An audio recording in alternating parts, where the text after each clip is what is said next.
We're going to learn a lot today. I'm talking with people every single day that are not sure what the economy is going to be doing. They're not sure about where their jobs are going or what jobs of the future are going to be there because of AI.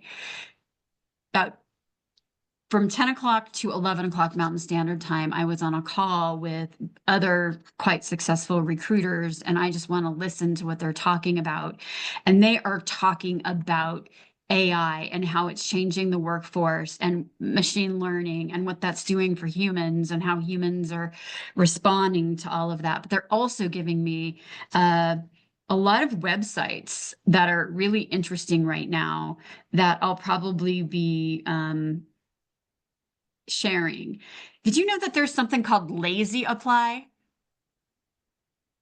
Please do not use lazy apply. It basically is AI that applies to all these jobs for you, which is then inundates recruiters like me, where there are thousands of unqualified job applicants. So it wastes my time and it makes your job search longer. So I'm not a fan, and neither are the recruiters I was just on the phone with.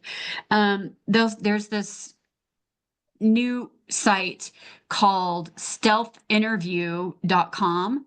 And it basically is on the phone with you when you're doing an interview, and it comes up with all the answers for you. We can kind of see through that. So there are things like that out there. But who I hire and who the other recruiters hire are people who are real, people who are connected to themselves, people who show up fueled up. And today we're going to talk about how do you go from burnout? How many of you felt burnt out? How many of you feel burnt out? A little bit? Okay, that's probably what captured your attention to join us today. Yvette is going to put this is all my info. We're so happy to have Lora Cheadle with us today.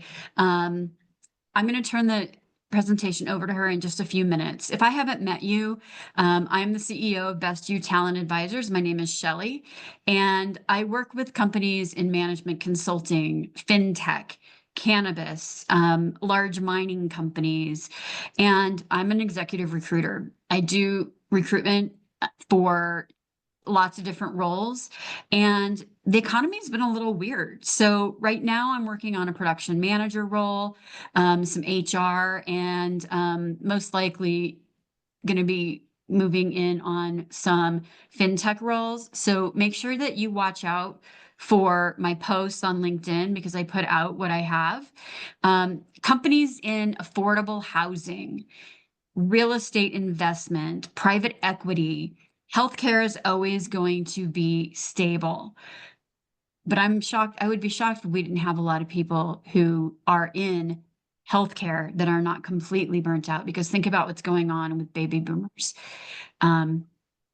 So my company does two things. We do executive recruitment, and I am an executive career coach.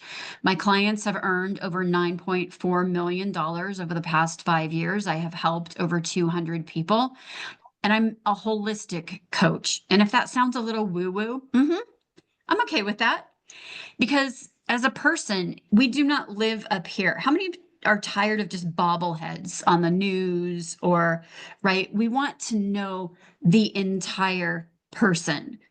And so what that means is we take you from your head to your heart into your soul inspired work, your passion, and then we do a roadmap and help you network and help you do better outreach. And if you're interested in some of that, I have a few clients here on the phone. And one of my clients who I've been working with, the VP of marketing, she's like, I'm sorry, I can't come to your webinar today. I literally just got an 8-month contract. And so I can't make this stuff up. She's not able to join us today. Lora and I have known each other probably for 2 or 3 years now, and Lora is an expert MC. She has MC'd at least 3 conferences that I have gone to. She's an excellent presenter, speaker. but she's got a really beautiful and interesting story of how you bloom and how you find life after betrayal. Because a lot of times burnout is not just burnout, it's betrayal. And I will let her talk about what that means. Lora is an attorney. She works a lot with mediation in divorce. She's a TEDx speaker. And I've also seen her speak at Disrupt HR. She specializes in burnout and betrayal recovery.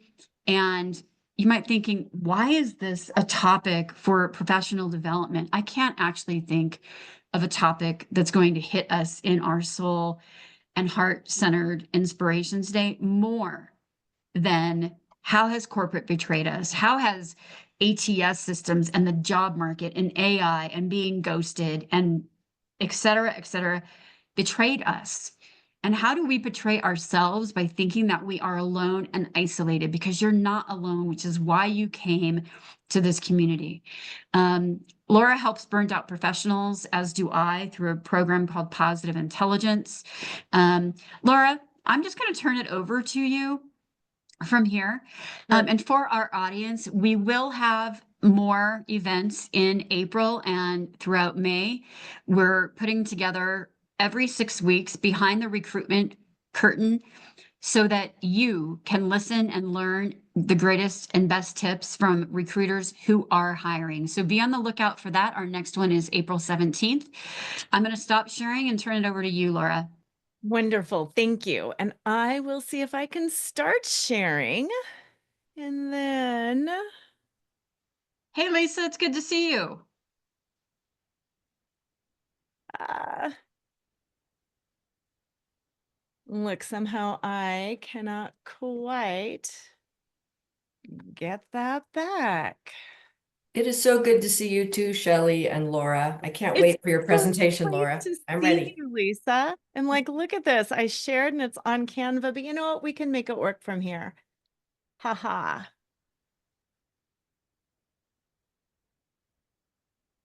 There we go. Let's do that. Hey, how does that work? Can you all see that? That looks great. Okay, perfect. All right. Yes, thank you, Shelley, for everything that you explained. You were right on. What I want to talk about today is how you can go from feeling burned out, from feeling disillusioned. You mentioned the lack of consumer confidence. That's what I want to address today. Whether you are burned out from being in a career for years that has sucked your soul dry, or whether you are burned out from the job hunt, or whether you were just thinking, what is going on with the world today?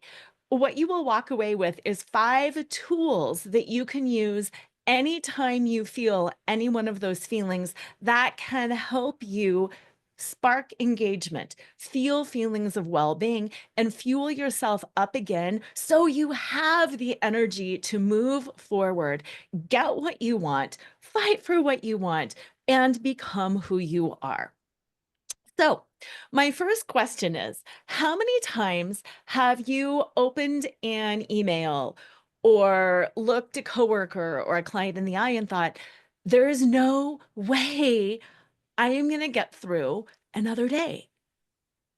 That is a really common experience.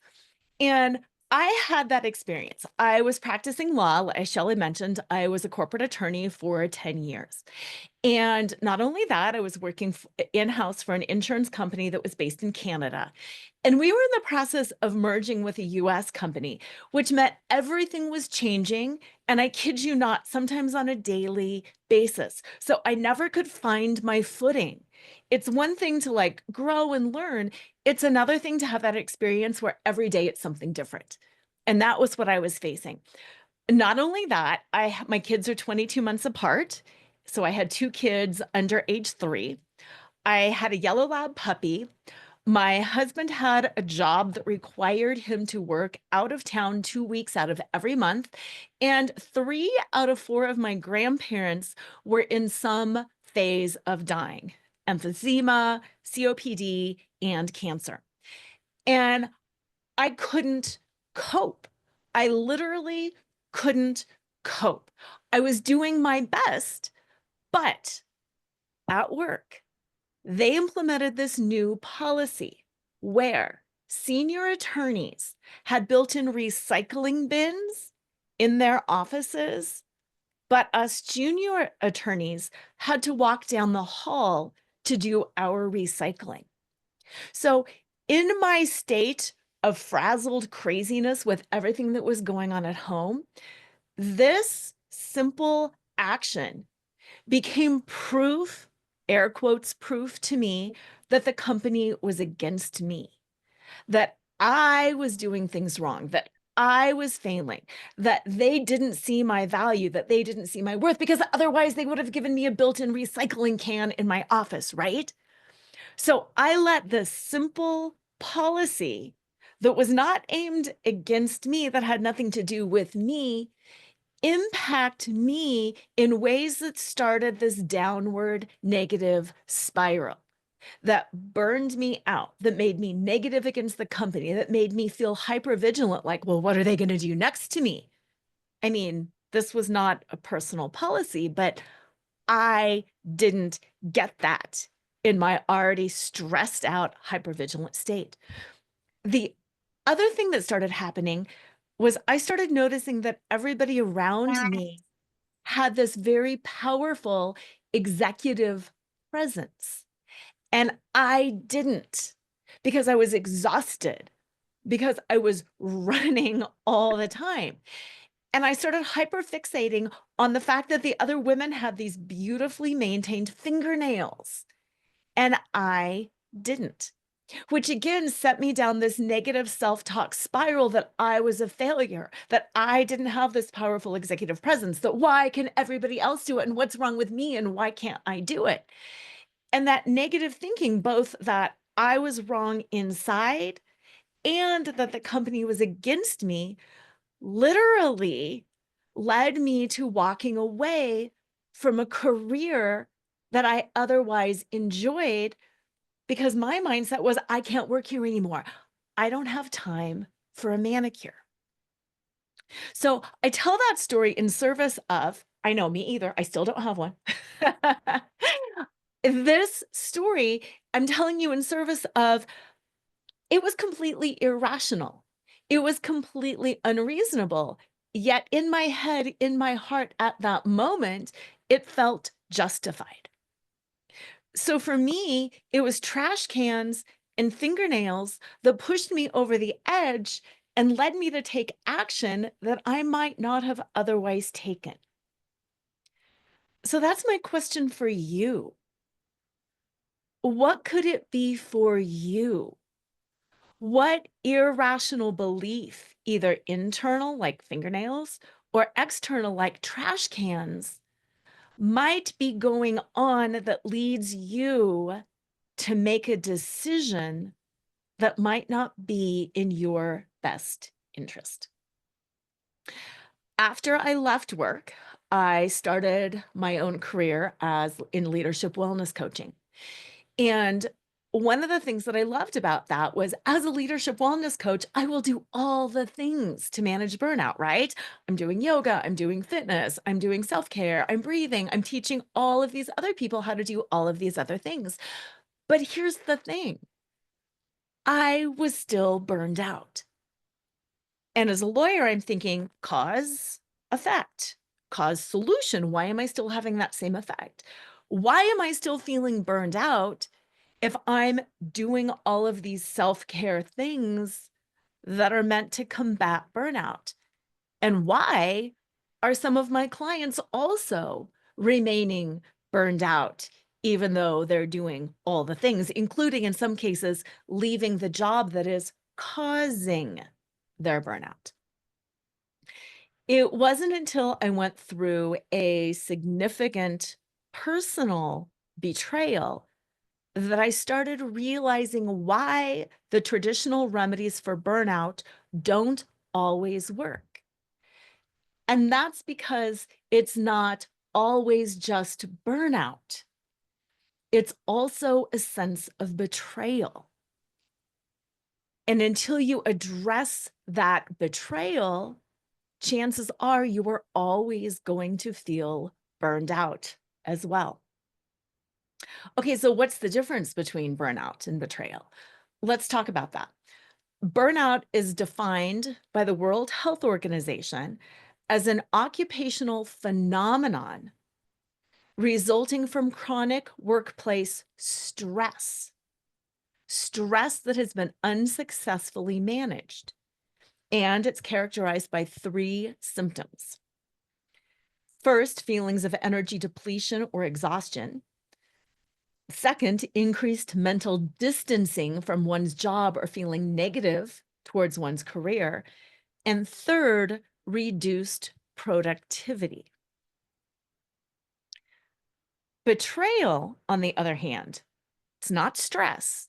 It's the breaking of an expectation that you have relied on that either ruptures your view of yourself or the world or your career. So thinking about my story, I had this expectation that I could maintain executive presence while being the mom of 2 under 2, while having 3 grandparents in hospice, while having a husband traveling. I had this expectation that I could maintain it all, and that expectation was broken. And I also had this expectation that I was a lawyer. Come on, I'm supposed to be, taken care of at work. And you're not giving me a trash can in my office? It was a sense of betrayal. Now, the symptoms of betrayal, feeling emotionally numb and withdrawing socially, having negative beliefs about yourself and others. The company's against me. Otherwise, they would have given me a built-in recycling bin. Hypervigilance towards potential perceived threats. What does this mean that they didn't do that? And then difficulty managing your emotions. So going back, what's the difference? Burnout has got a root cause of stress that has not been successfully managed. Betrayal, the root cause is a broken expectation that ruptures your view of the world. And the symptoms are strikingly similar. So what is the solution? The solution is first to distinguish the two, to figure out what is stress and burnout and what are the things that I can do to manage stress. Meditation, yoga, taking breaks throughout the day, walking in nature, getting help. If those help, perfect. It manages that burnout. But if it doesn't take it all away, if it doesn't manage it completely, let's start addressing that sense of betrayal. Let's start addressing those broken expectations. And we do that through the acronym FUEL UP. FUEL UP is an acronym for the 5 tools that I'm going to walk you through today. The first tool is F, find your why. The second tool is U, uncover the truth. The third is E, expectation management. The fourth is L, learn to laugh. And the fifth is unbroken promises. And this is everything that I walk you through, I'm going to give you an activity to do. So I encourage you to actually write it, handwrite it, because then you have some notes to go back to. And also when we handwrite things, it memorializes things, it concretizes things. So the learning goes beyond just the webinar. And it's not like, well, I was inspired this one Thursday morning, but then by next week, you're like, I don't remember, there was some tool in there and I don't remember what it is. So grab some pen, grab some paper, and let's start moving through these. The first tool, F, find your why, is to use when. When you've lost your purpose and you want to feel motivation, you want to feel meaning again, you want to feel like what you're doing is making a difference. You want to feel like I have a solid identity and I have a purpose in the world. Okay, you have probably heard about Simon Sinek and his TED Talk or his book on finding your why. What he does in his work that is so profound is he differentiates between what you do and why you do it. So what you do is maybe I'm an accountant, I'm a lawyer, I process claims, I teach children. What you do is not why you do it. And so often we attach our identity to what we do. I am an accountant. I am a lawyer. I am a recruiter. But there's not a lot of meaning in the what you do. The meaning comes from, why do you do it? Why is it important that you process claims? Why is it important that you file people's taxes appropriately? Why do you do what you do?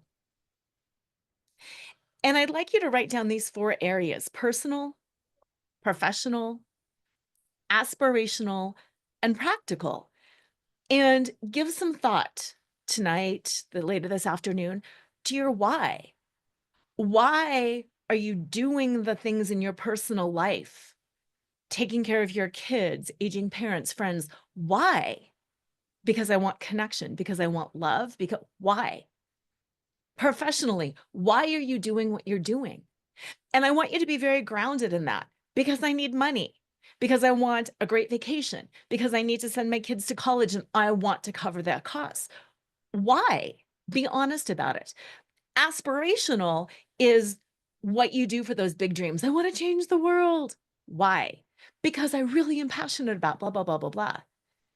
And then again, ground yourself in the practical, because I need money. I need food. I need gas. Start getting in touch with your why. Why? Because it gives you motivation. Who has ever tried to diet or lose weight or get in shape? Yeah, I think all of us. What's the difference between being like, I'm going to just because it's the right thing to do, versus I'm going to do this because I have a wedding and people are going to be taking my picture, or I've got a beach vacation, or I've got this diagnosis of, pre-diabetes and I need to get things under control again.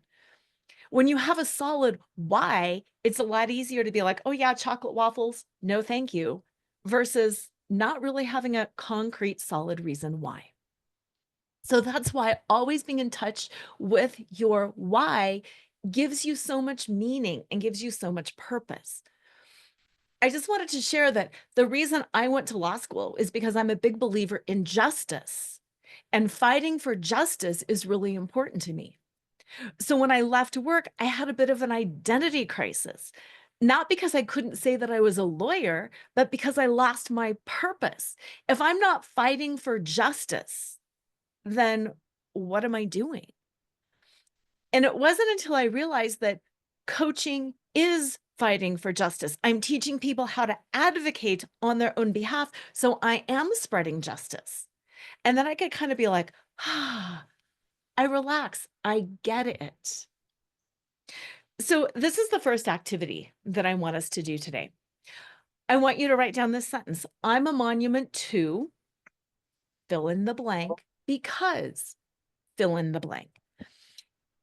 By way of example, I might say I'm a monument to creating justice in the world because I'm really tired of seeing and experiencing so much injustice. And I realize I'm asking you a really deep question, bam, right off the bat. And I don't expect you to have like the world's greatest answer. And if you're sitting there struggling a little bit, think about when you selected your major in college. Think about career day in 7th grade or whenever it was for you. Why were you picking that major? Why were you interested in that career? There's an underlying reason why. Did you want to fix something? Did you want to help somebody? Did you want to create something?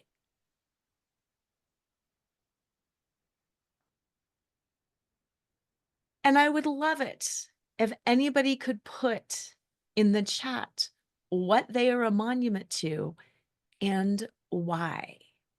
Because being able to share that and see what it is for other people really, really helps.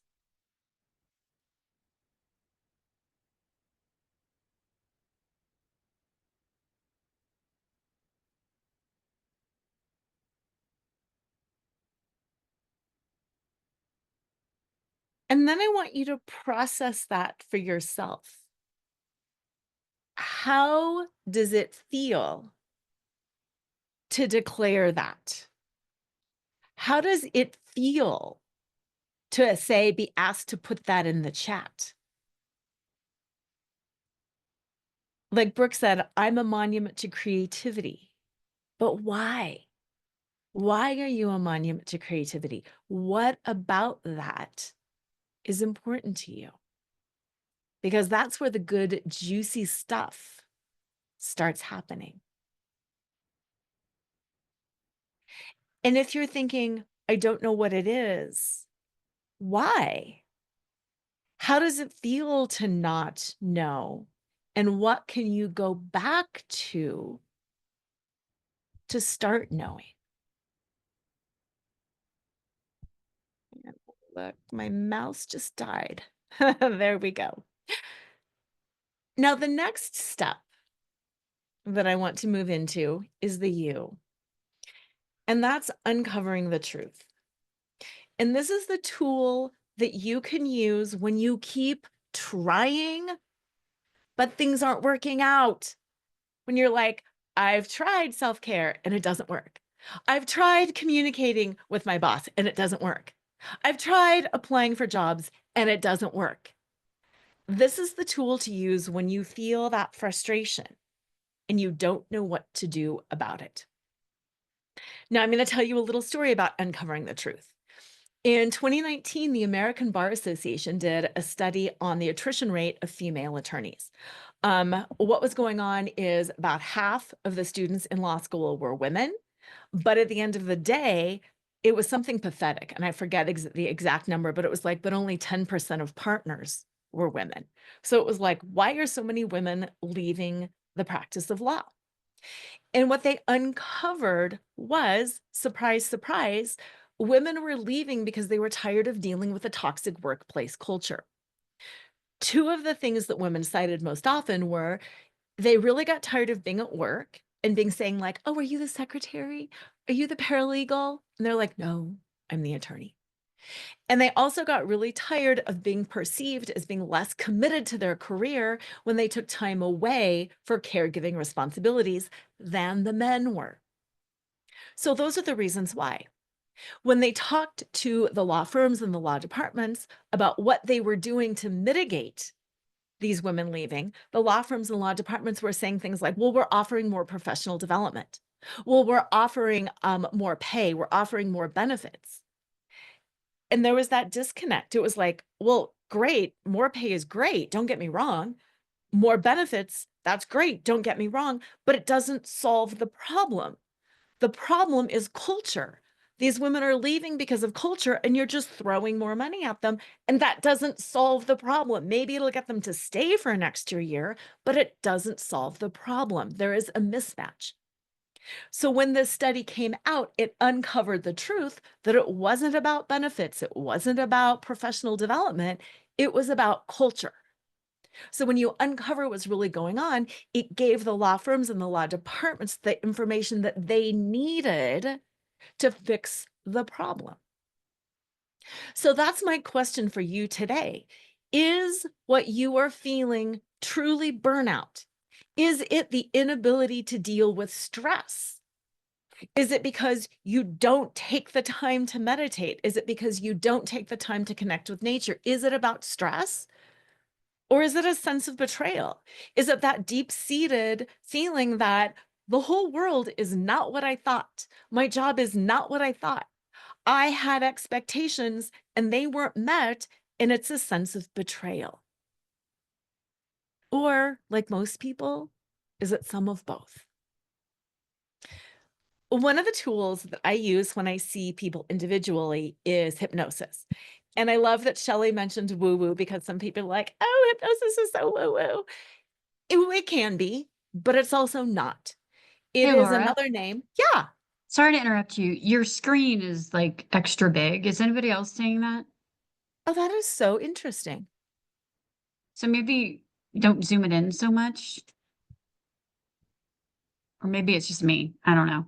I don't know. I just tried to like do the little pinchy thing and it's not pinching down. It seems okay for me. It's three stopwatches. Yeah. Yeah. Yeah. Okay. it's okay for Okay. me So as maybe well. it's just, yeah. No, I'm glad you mentioned that. Okay. Well, I'll just hop on. I'll keep going then. Hypnosis is another name for a brainwave state. So who here has ever read something and then been like, I have no idea what I just read, and you have to go back and read it again?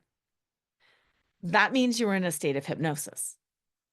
Same thing if you have ever been talking to somebody and like zoned out and been like, I'm sorry, I had no idea what you just said. That means you were in a state of hypnosis. So when you use it clinically, it helps you get to what's really going on. It helps you get to what is happening underneath, because consciously we have these ideas about what things are going on. But most often there's something underneath that is really driving our behavior. So grabbing your pen, grabbing your paper, what I want you to do is write down the problem is I'm, and then write down what it is. The problem is I'm burned out. The problem is I'm frustrated. The problem is I don't know who I am. The problem is whatever it is, just write it down for you and know you will not be sharing this. So be honest, write down what is the problem. I'm burned out. I'm not motivated. I'm underappreciated, whatever it is. And by way of example, I'm just going to like write down the problem is I'm burned out. And now I'm asking you to participate in this part. So you can just pop yourself off of mute.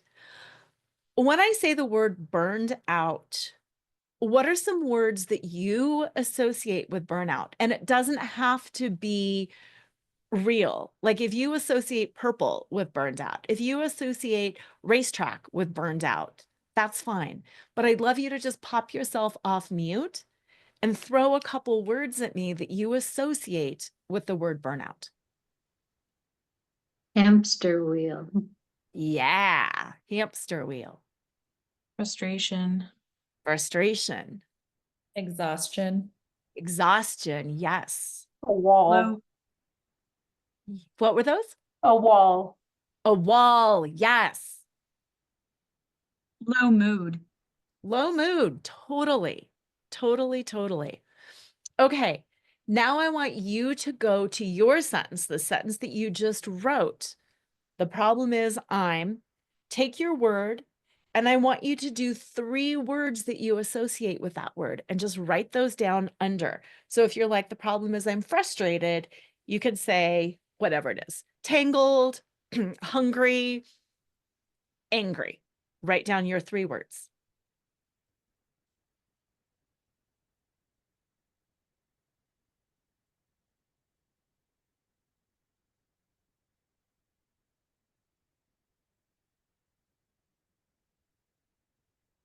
Okay. And now what I want you to do is I want you to cross out your original problem word, like burned out, and I want you to look at those 3 words that you wrote, because this uncovers what's really going on subconsciously that is causing your distress. The problem is I'm burned out. That's different than the problem is I'm tired. If you're tired, maybe you need more sleep. The problem is I'm not empowered. Maybe you need to learn more self-advocacy skills. Maybe you need to learn how to have difficult conversations. That's different than getting more sleep. The problem is I'm working too much overtime. That's a boundary issue. Do you see how when we just lump it all together, I'm so burned out, we're not getting to the root. We're not uncovering what's really going on. Maybe it's more sleep, more advocacy skills, and boundaries. That's what's going on. And this is the tool that you can use anytime when you're like, when you're on that hamster wheel. Now, the third step, the third tool is E, expectation management. We've talked about finding your why, figuring out I'm a monument to because, so you're grounded in who you are. You've uncovered the truth. This is what's really going on. I need more sleep. I need some boundaries. and I need to learn advocacy skills. I need to fix up my resume. This third step is expectation management. This is what you use when you're really disappointed, you're disgruntled. You just have that resentful, this is stupid, everything's stupid, everyone is stupid. I hate my life, I hate my job, I hate everything. Before we go into expectation management, let's go back to the definition of betrayal. It's the breaking of an expectation that you have relied on that ruptures your view of yourself or the world. And expectations are simply views or beliefs that you have about yourself or the world. And we all have different views of the world. We all have different views of the world. Now, I want to be clear that the breaking of all expectations does not lead to a sense of betrayal. For example, if you've got a great beach vacation planned and you're planning on spending all day on this sunny beach and it rains, your expectation is broken, but it doesn't rupture your view of yourself. It doesn't rupture your view of the world. You're like, dang it, I'm disappointed. My expectations were broken, and we move on. But big things like 9/11, the COVID pandemic, the fires, either the Marshall fires, the Maui fire, not Maui, the Hawaii fires, the LA fires, Malibu fires, big events like this can rupture our view of the world in that whoever thought we would live through a pandemic? That like ruptures our expectation. We all expected the world to be safe and open. We never expected planes to crash into buildings. These rupture our expectations of the world and safety and our place in it. So if you have ever found yourself thinking, oh my God, what's going to become of us? Why did this happen to me? That's a clue that what you are feeling is a sense of betrayal, because it's interrupted your expectations about who you are and what you can expect. How you manage your expectations to prevent feelings of betrayal is being able to identify your expectations. Are they realistic? Are they idealistic? What are those expectations? Then being able to communicate what your expectations are to the relevant person, and then being able to advocate on behalf of those expectations. I mean, you can think about it. It's easier sometimes to think about with kids or with a partner at home. You can identify, I want you to unload the dishwasher. You can't just think, I really wish they would unload the dishwasher. You need to identify what I want is, you need to communicate, I would like you to unload the dishwasher. And then if necessary, you sometimes need to advocate, listen, I am loading it, you can unload it. I'm doing laundry, you can do dishes. It's a simple process that we do all the time. And yet, when we start feeling betrayed and we start feeling disgruntled and resentful, we start folding in and not advocating for ourselves. And then things spiral down and get worse and worse and worse. So when you are able to identify and communicate what you want, it's easy to reverse engineer. It's easy to begin with the end in mind. I need you to work from 8 to 5. I want this. I need certain benefits, whatever it is. You begin with the end in mind, and it's easy peasy. Problems come in, though, when you can't identify what's really going on. Okay, let's go back to my story at the beginning when I talked about walking away from my legal career. I talked about trash cans. I talked about fingernails. Those are things, yes, but that's not what was going on underneath. It really wasn't about trash cans. It really wasn't about executive presence and fingernails. What was going on underneath is it disrupted the expectation that I was or could be the perfect woman, that I could have it all. that I could have the powerful career and this amazing family, that I could do all of these things. I grew up in the 70s watching things like the Angeli perfume commercial, the 8-hour fragrance for the 24-hour woman. In the 80s, like in high school and college, I was told, you can do it all. Women power, woo, you can do it all. So I had this belief that, yes, I can. And that if I can't, something was wrong with me. So what was underneath my dissatisfaction in my career had nothing to do with fingernails and it had nothing to do with a trash can. It had to do with my expectation that I was not living the Angeli perfume lady's life.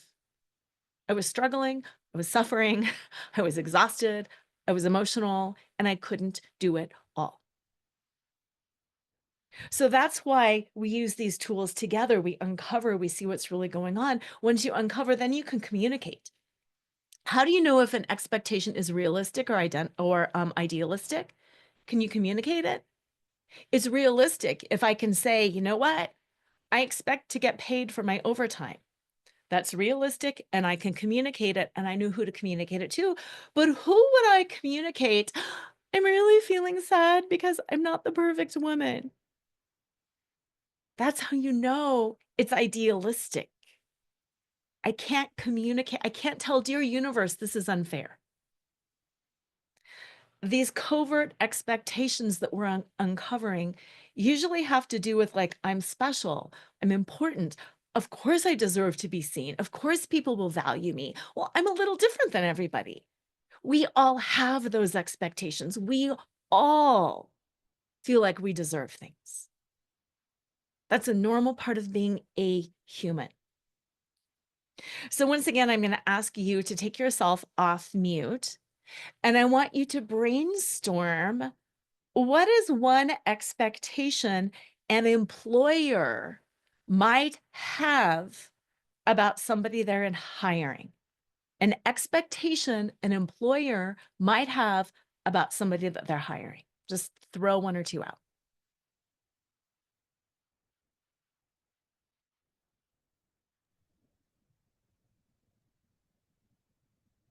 They're going to be the perfect culture fit, that they're going to be the right leader, that they're going to be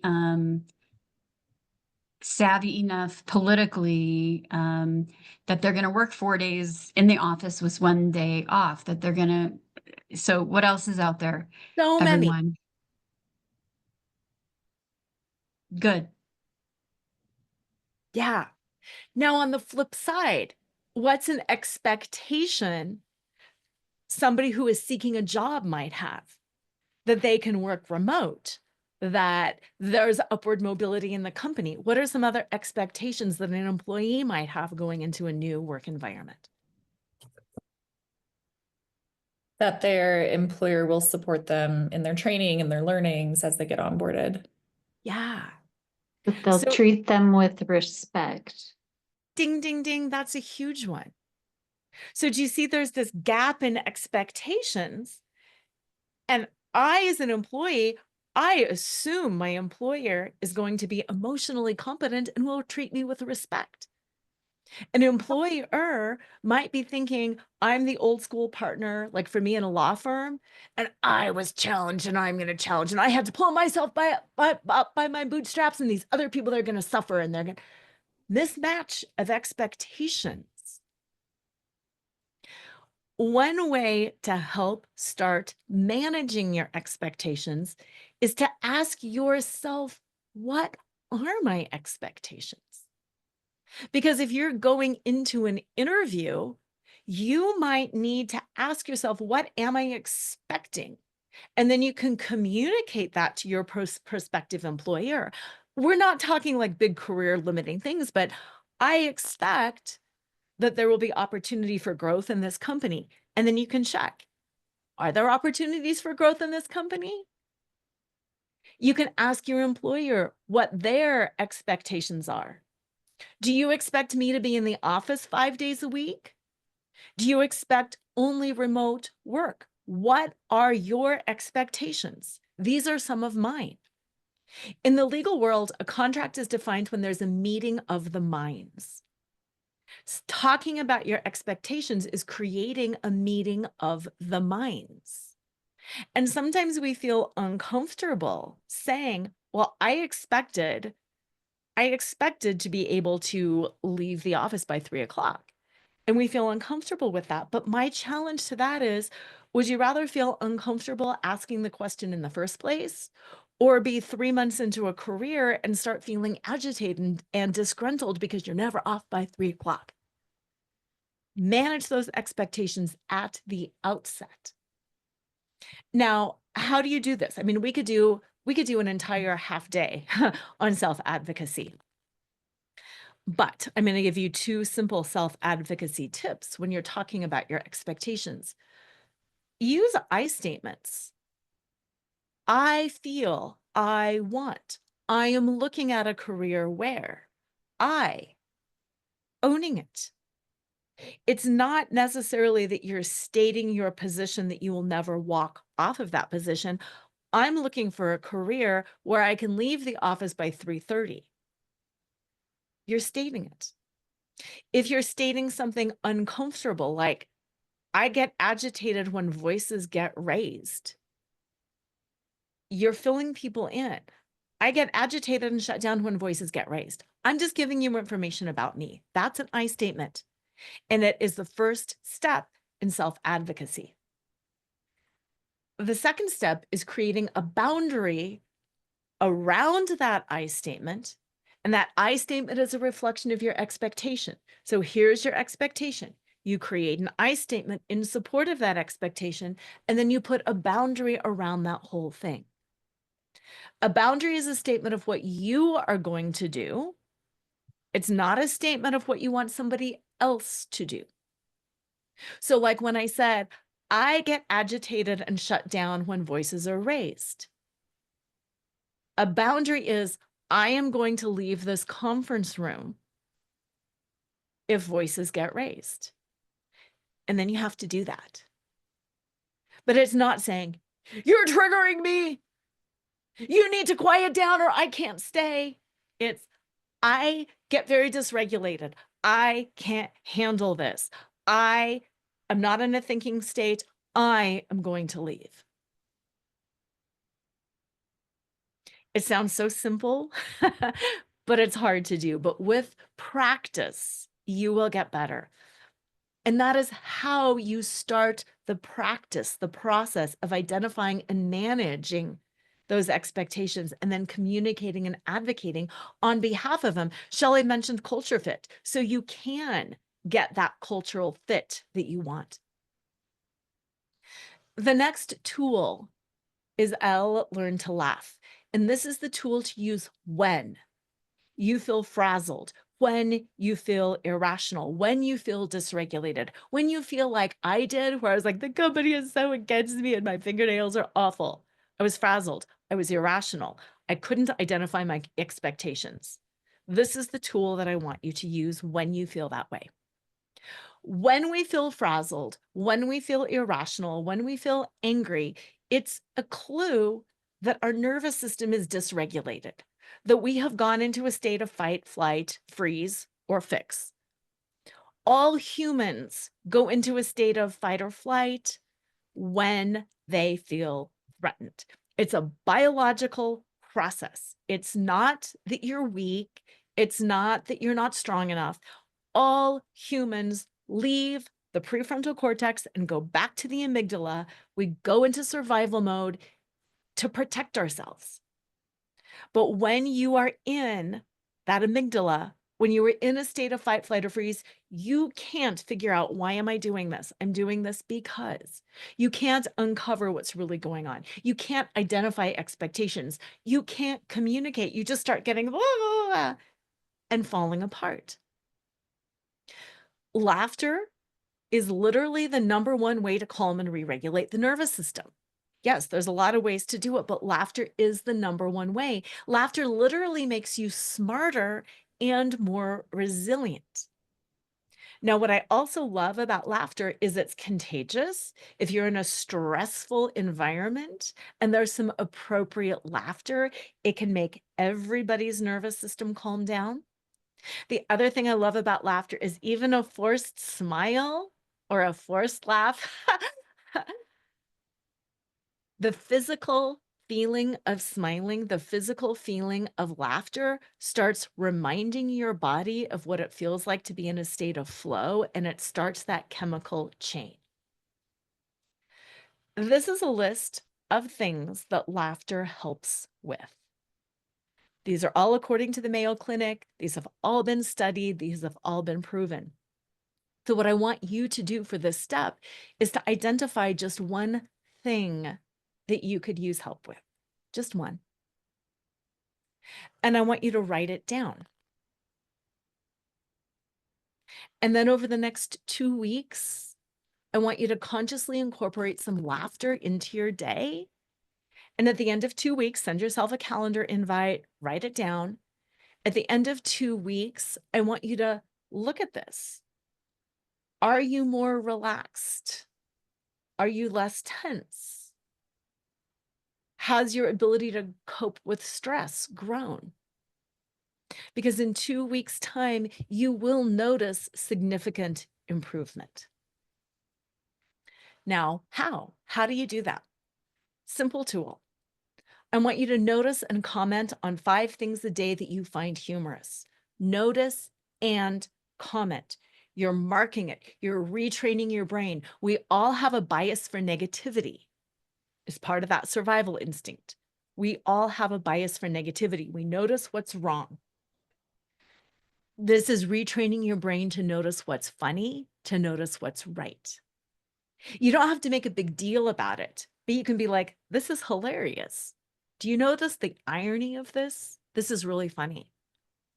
You might need to start seeking out comedy clips on your phone, comedy radio, listening to things, reminding yourself at the end of the day, sometimes, yeah, you're like, what are 5 things that are funny? Make it a practice. Check yourself in the afternoon, check yourself in the morning. Notice and comment on 5 things a day that you find funny. Now, in service of this, I want you to look at my face. Do you see my face? Okay. I want you to notice if you like me, if you expect a good reaction from me, if you think I'm somebody that's going to help you, if you think I'm going to problem solve with you when I look like this. Now, give me a second.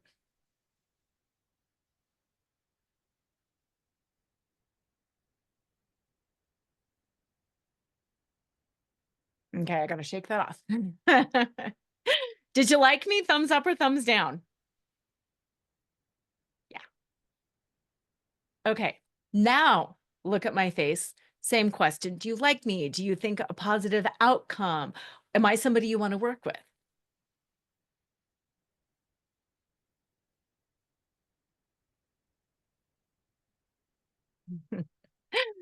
It's hard to do. But on that one, yeah. First one, thumbs down. Second one, yeah, thumbs up. What I was doing is on the first one, I was thinking, this is not going to work. This is so stupid. I hate all this. There is nothing funny about this. And the second one, I'm thinking, this is hilarious and this is so funny and da da da da. It's that thought. It's that energetic state. It's that mindset. When you're thinking negatively, it shows on your face. And I'm not intentionally frowning. I'm not intentionally letting my face drop. I'm just thinking this is stupid. And it shows in my energy and my demeanor. And that's what I attract versus this is incredible. This is totally going to work. I cannot wait to work here. I can't wait to serve you. We are going to create beautiful things together. Laura, So that's, yeah. just a couple things. Some of us, including me, I'm not talking about anybody else on this, have RBFs, resting bitch faces, Yes. Yes. right? And so Yes. I was like, oh my gosh, I was just laughing because I'm like, if they see my RBF, they're going to feel like that, right? So Yes. we have to watch out for RBFs. And the other thing is we're getting really close to time. So I Yes. just wanted you to be aware of that. Yes. Who Thank else you. out there has an RBF? I think we all do. I think all of us do. Okay. Well, see, But- that was 2 points of laughter, like from Laura's, like, right. And then RBF. Yes, Yeah. absolutely, absolutely. And that's one of those things, like as you're staring at your screen, and believe me, this is not about ladies smile more because nails on a chalkboard, but it is about when you are engaging with somebody, it's the energy, it's the presence. And you can have an RBF and still have that energy of positive expectation. So it's being aware of your mindset, the positive expectation versus the negative expectation. So it's being aware of that. And then, yes, wrapping this up, the very last step is unbroken promises. When you keep ending up last in your life, what are the promises that you are breaking to yourself? Because keeping promises to yourself is the number one way to fuel up self-trust and success and get what you deserve. And I want to catch you if you're thinking that's not really realistic for me. I've got a family and I've got kids and I've got ding, ding, ding, ding, ding. That's the problem right there. We have to put ourselves first. If you say, I'm going to send out resumes, send them out. If you say, I'm going to go to this fitness class and find a group of women who support me in a fitness journey, do that. Help yourself to help yourself. And notice where you're not doing it, because we all don't do that. Shelley is here for support. There's other women on this call who are here for support. I am here for support. Who can you lean on for support in helping you refuse to betray yourself? Again, we all know what I want. I want this new career. Where am I letting myself down in getting it? Huge self-reflection piece there. And it's a lot. It's a lot to manage, but where am I letting myself down? You don't need to scan this code, although you can, but Yvette has also got the link for the download. The download is something that you can do for yourself, and you can also share it with your team or with your family, but it's on having conversations around feelings of betrayal. How do we talk about feeling betrayed without triggering somebody else? How do we talk about our expectations? How do we manage that? So you can scan the code. It gives you feedback on the presentation, and then it gives you the option to download it. And or Yvette is also going to put the link in the chat. And we are at time. And thank you. And if you have any, let me double check my schedule. If you have any other, yeah, I've got a little time. If you've got any questions, I can stay on for a few minutes and answer questions as well. But I hope that makes sense. The difference between what is burnout, what's betrayal, and when to use these different tools. Laura, I just Thank wanted you. to make sure I shared the correct link in the chat, if you could double check. Okay, it should be burnoutorbetrayal.com. Yep, I Oh, think. perfect. Yep, that's it. Burnout Uncovered, a guide to fostering candid conversations and thriving teams. So Thank you. yes. I don't know about all of you, but from the moment she started with that monument piece, and then we started going through what is underneath that and the problem, and then laughter, we got to laugh, but I'm feeling a little bit vulnerable because I go back to working in a huge business of, I moved to Colorado and the job was too big and they hired a bunch of people. Then we laid off 38%. And it was more like, am I betraying my family as the breadwinner? Am I betraying? And I know that some of you on this call have felt betrayed because of your past employer, because of what they did or did not do after you took a leave. I know you have felt betrayed because of how they have treated you as a woman leader. So, Laura, can you tell us a little bit about your book? And this wasn't planned, guys. I've read Laura's book, and every time she talks, which is why I keep inviting her back, like it just helps you peel that onion back about how you do fuel up. So, Laura, will you tell us a little bit about your book and how it's helped people? Yeah, absolutely. Thank you for that. Yeah, it's called It's Not Burnout, It's Betrayal, 5 Tools to Fuel Up and Thrive. And it does walk you through a lot of these tools that we did today. And like Shelley said, it's a process.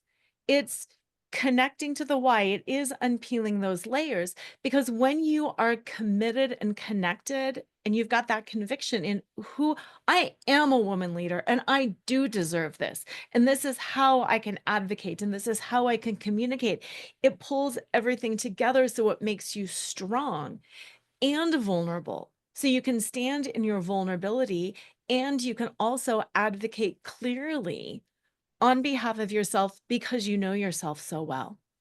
And it's that perfect balance of that inner work and that outer work. And my first book really takes a deep dive into the inner work. That's my flaunt, drop your cover and reveal your smart, sexy, and spiritual self. That's that inner work. Who am I? What do I deserve? And then the burnout is, and how do I show the rest of the world that? How do I establish these boundaries? How do I advocate and communicate, not only in service of me, but in service of women anywhere who are also feeling shut down, who are also walking away from powerful careers that they shouldn't walk away from because they can't take one more second. And it is a process. It's not like I've got these 5 tools and tomorrow it's all going to be great. How do I integrate these so the tools become me? It's all a process of becoming. Michelle Obama's book, the coming last page of Michelle Obama's book. If you have not read it, look it up. If you have not seen the movie Barbie, I'm going to put in the chat, America Ferrera does all these things that a woman is supposed to do. And Yes. I was going to, but look up America Ferrera Barbie transcript. I'm supposed to be this, I'm supposed to be that. I know that we are out of time, but I do recommend Laura's talks or her books. And, you know, I recently realized that over the past 5 years, I had this maturity in myself. And I was actually applying for a full-time job where I had to, believe it or not, and I had to kind of show my own maturity of a department. And I realized the maturity of myself went from reactive to proactive to consultant to now top advisor. And that's the internal and external work. So if you are feeling reactive and want to become proactive, Laura or I, or there's lots of coaches that we know. It takes a village. Thank you for being part of ours today. I hope that you were able to get some things out of today, some nuggets. Laura, I really like this survey. I just did it. Thank you. And thank you, Good. Yvette, for putting all of this together. We hope to see you back on April 17th, where we will be talking behind the recruitment curtain. And watch your newsletters, and then also watch for our posts. Now, the LinkedIn algorithm has changed. So look for Laura's posts and look for my posts, because you'll see a lot about job seeking, recruitment, and inner work within those. Awesome job, Laura. Thank you so much.